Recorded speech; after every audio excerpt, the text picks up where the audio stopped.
This here is a Buck 110 Classic folder. This knife was made for the hunter that wanted a hunting knife but didn't want to carry a full tang knife. It's got a clip point blade. Blade runs straight off the back of the handle. When you get out to about the midpoint here, it swoops down. It can curve down, it can be a straight line going down to the point of the knife. This area right here that I'm running my finger across is called the clip. That's why this is called a clip point blade. Buck uses their 420 high carbon steel for this blade.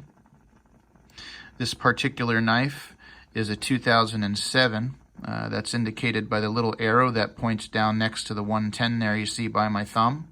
That arrow is an actual code, and on Buck's website, I'll leave the link in the description, you can see how old your Buck 110 is. That little arrow pointing down indicates this is a 2007. We've got 1, 2, 3, 4 pins in the handle. Looks as I want to say a charcoal colored handle. There's lots of different variations. And I've got the nickel bolsters on this one. When I say bolster, right here where I'm touching my finger, that's called a bolster.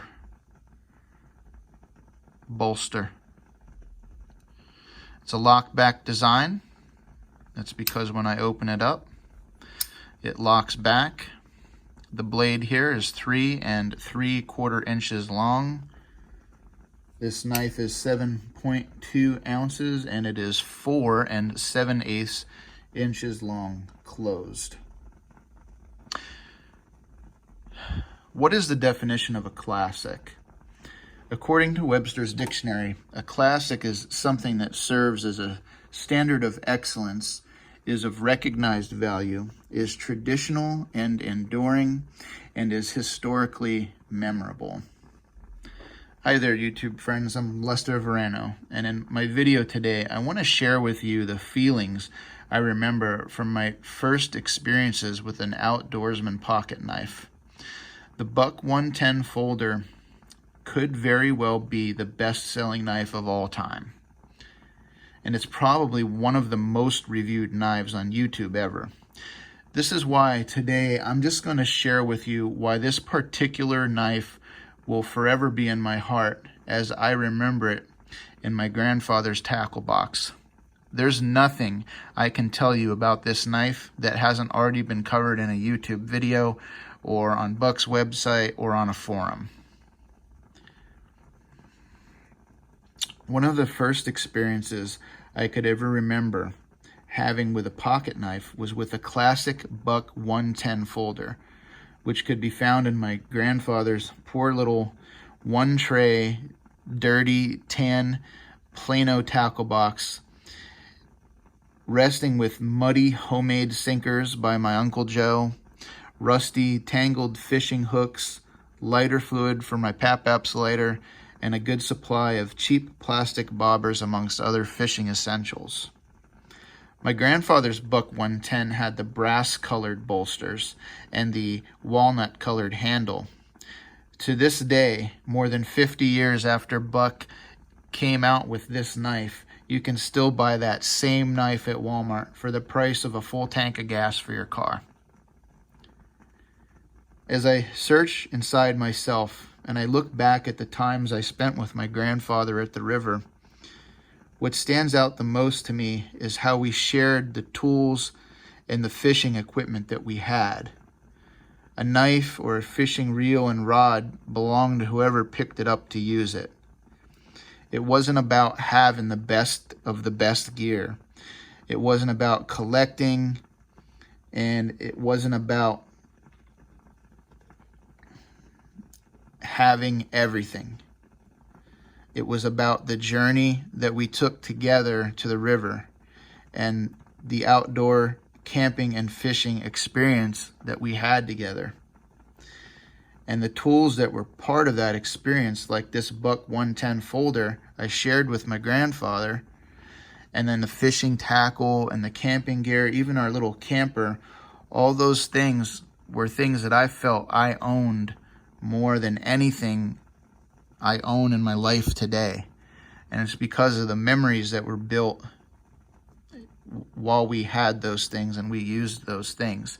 And this knife just happens to be a part of that.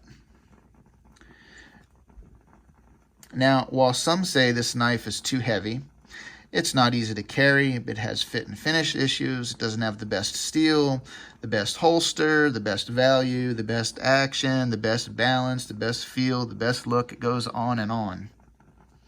I am here to tell you, this is the best you ever saw in reliability, in love for the craft of knife making, in quality for value, and in nostalgia.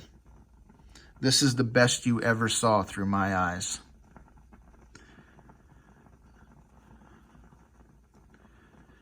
So, we're here in April of 2020. We're in this coronavirus pandemic. Most everybody's getting a stimulus. A lot of people are going to be getting a stimulus check. No, I'm not here to tell you guys to run out and buy a buck knife. Not what this video is about. This was just my review of the knife and my experiences with it and why it means something to me.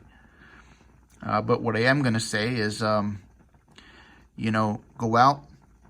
If it's the first time in your life that you're actually going to go out and get something nice for yourself, find a US-based company that's passionate about what they're making, that makes something that's good quality, and spend your money there and help those guys out that are trying to do it themselves and that are trying to produce something that's of great quality.